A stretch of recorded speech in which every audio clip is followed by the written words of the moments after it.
tunica molester. But how would it work on its victim, and just how spectacular would it be? To find out, Scott is going to test his design on a real person, stuntman Steve Trulia. I think the most distressing thing about doing a full body burn as a stunt performer is the fear wells up from inside you. It's a primeval fear. You feel as though you want to panic, scream, shout, run about, and part of our skill is to try and control that. Steve is preparing for his full body burn. He's wearing 5 layers of fire-resistant clothing, but no material is completely fireproof. The naphtha gel has not been used on a human being for thousands of years, and once it is alight, it's totally uncontrollable. See the thumbs up if you're happy.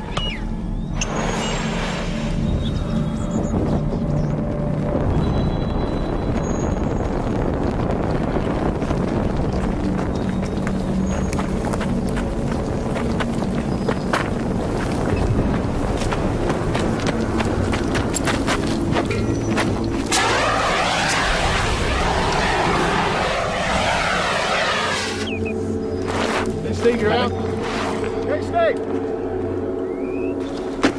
Oh, okay.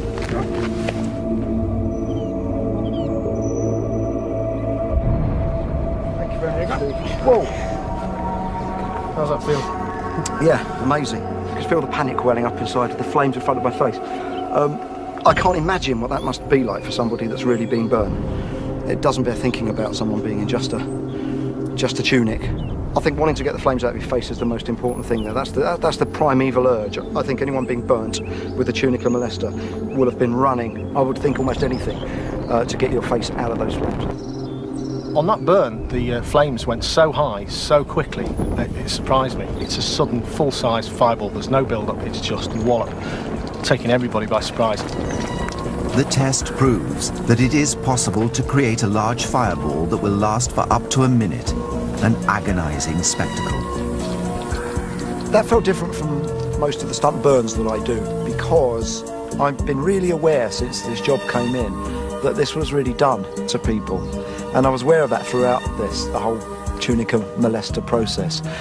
So it felt different. It was more poignant in a way, and it's made me quite pensive and thoughtful about the whole process.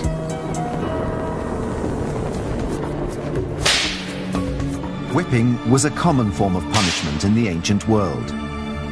The whip is and always has been a very, very effective device for causing pain for either punishment or for torture. The very simplicity of it is one of its great attributes.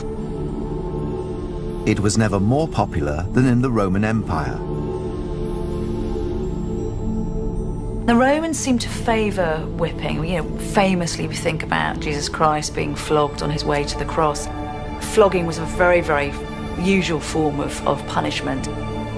This popularity led to developments in the technology of the whip, and the most fearsome of all was the scorpion. This has actually got metal attachments on the end which are hooked, and these are actually sharpened, so this is going to be a really very nasty device. If these hook into the flesh and they're snatched back, you know, one would imagine that these would cause quite significant injury. Could it rip skin clean off the human back, or even cut down to the bone? Within the Roman Empire, punishment could only be administered under strict laws. There were special rules passed which only permitted a maximum of 40 strokes. It was a punishable offence to administer more than 40 lashes.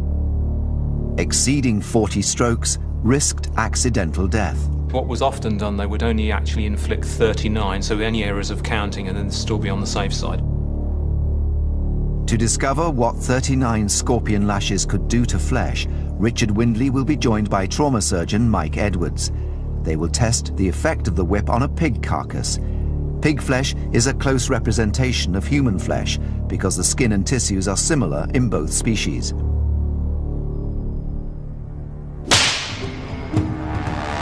Richard administers 39 lashes of the scorpion. The pig's flesh will not show bruising or bleeding because it's not living tissue, but it will reveal the physical effects of the tearing. Right, well, we can see here There are lots of little, about 1 centimetre lacerations, and here you can see this is quite a deep laceration. Yes. You can see from the structure of this hook here what the effect would have been as this thing had engaged. It would have stuck in the tissues, and then as you pulled it out, would have ripped. If this were a living being, presumably this would be covered in blood by now. Oh yes, each one of these little cuts you can see here would undoubtedly be bleeding. This would be red raw. But the law restricting the flogging to 39 lashes did not apply to everyone. Those condemned to crucifixion could be whipped until close to death. So what would happen if the scorpion was used for more than 39 lashes? You probably would have started tugging the skin off. I think the chances are you could even be whipping down to the bone with something like this, and you'd be tearing the strips of flesh off the ribs. This was the fate of thousands of men and women that were crucified under the Roman Empire. Before being hung on a cross, they endured countless strikes that cut into the bone.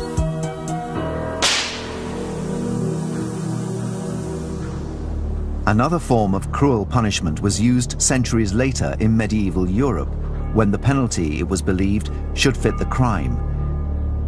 If the sin had been lying or blasphemy, the appropriate sentence was the pear of anguish. The pear is an insult, it's an assault on the human body. Our mouths are used in breathing, in eating, in communication, and the pear violates all of those. It was a device forged from iron, and it consisted of 4 petals secured around a central thread. Closed, it resembled a pear in size and shape, but as the handle was twisted, the petals slowly opened. It expanded outwards, extending its width 3-fold. A number of them still exist, but there are no surviving accounts of what this implement actually did to the human body. Ancient discoveries will investigate not only whether the pear could rip the mouth apart, but also whether the terror and injury it inflicted could lead to cardiac arrest. Forensic dentist Dr. Catherine Adams will analyze the effects of the pear of anguish on the mouth. The torture is, in many respects, the sheer horror of what this is going to do. Something is going to be inserted against your will into your mouth. The first obstacle to the torturer is going to be the teeth. The sheer weight of this is likely to actually fracture some of the teeth. The teeth are supplied by a massive number of nerve receptors, so the damage would cause immense pain. Once the pear is in, the idea was then to actually open it up so that the leaves would be expanding the jaw. They would be resting on the inner surfaces of the teeth and pushing those further and further apart.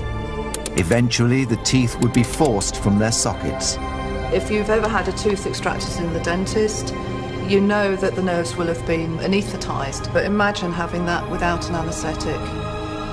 As the pear expands, what will happen is that the jaw will actually dislocate. Compounding this, there will be swelling at the back of the mouth, and it is possible that the airway could start to close over. The obstruction in the mouth, the shock and the constriction of the windpipe would make breathing more and more difficult. This would lead to hypoxia, a reduced level of oxygen in the blood. The hypoxia is going to have significant effects on the rest of the body. The major organs will be starved of oxygen, in particular the brain, and eventually what that will do after a couple of minutes is that it's going to cause cardiac arrest. During this medieval period, the Inquisition sentenced thousands to be burnt at the stake. But did these victims actually die from burning, or was death caused by inhaling the flame itself?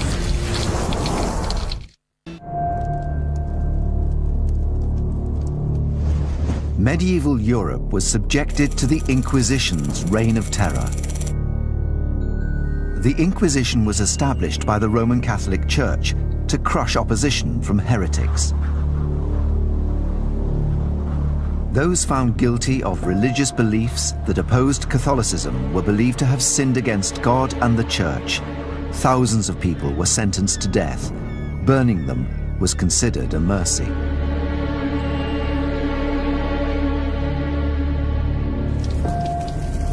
It was believed that through the fires, a kind of taste of the fires of hell, there was the smallest chance that the victim might actually be able to receive redemption and salvation. It was the authorities trying to give them a chance at an eternal afterlife in heaven rather than consigned to the eternal flames of hell. Many historical texts still exist that describe the final moments of these victims. But there remains a fundamental mystery. How did fire actually kill people on the stake? Did they slowly burn to death, or did they die by inhaling the flame itself? In 1555, the Reverend John Hooper, Bishop of Gloucester, was burnt at the stake for refusing to convert from the Church of England to Catholicism.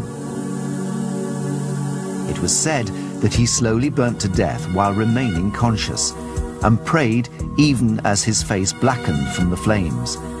An eyewitness account provides clues as to how he died. But even when his face was completely black with the flames and his tongue swelled, yet his lips went till they were sunk to the gums, and he knocked his breast with his hands, this holy martyr was more than 3/4 of an hour consuming. But can a human body actually remain alive for 45 minutes in such a situation? It takes less time for him to die, but probably the time for the whole body to be consumed would be around 45 minutes. I think it's more likely that his lips appeared to be moving because the heat was causing the skin to retract, and the lips moved as they became more burnt. When people burn, their joints contract, and I would envisage that him beating his breast would be his elbows contracting and his hands striking his chest. The observation was correct, but they've been interpreted in a way that wasn't quite appropriate. Mick Flanagan, the senior fire investigator of the South Wales Fire Service, is investigating this punishment to determine the exact cause of death. Fire can attack you in two ways, by burning and by flame inhalation. Heat can be so great that it causes charring to the outer layers of the skin, till eventually it goes beyond the live skin to the internal organs. A second way is, if you inhale flame, the flames will then scorch and burn the air passages, and the air passages will then swell and close up, thereby stopping you from breathing. Mick has erected 3 types of stake most commonly used in the executions. One has timbers to head height, another is surrounded by a ring of firewood, and the third has wood around its base. This is the type of stake that the Reverend John Hooper is believed to have died on. To determine cause of death, Mick will monitor the height of the flames and the temperature on each stake. If the temperature exceeds 60 degrees centigrade or 140 degrees Fahrenheit for more than 15 minutes, he will know that the victim died from burning. If the flames reach head height on the stake before this, the victim would have died from inhaling the flames. Almost immediately, there is a reading from one of the stakes. Because of the angle of the timbers on stake 1, the flames have shot straight up to the level of where we've placed our sensors on the stake. They would be engulfed in flame really, really quickly, and that means they will have inhaled flame, and in inhaling the flames, that will quickly have brought about their death. If someone were to inhale flames, then what would be damaged would be the lining of the respiratory tree. If the throat is damaged by increased local heat, then it will swell up, and it can actually stop you taking in air and getting it down to the lungs. The victim would die of suffocation, and if the flame reached even further into the lungs, it will also cause an inflammatory response, and fluid will accumulate in the lungs, and effectively you can drown in your own secretions. So the person on the stake with the timbers to head height would be dead within 2 minutes. But what about the type of stake John Hooper was tied to?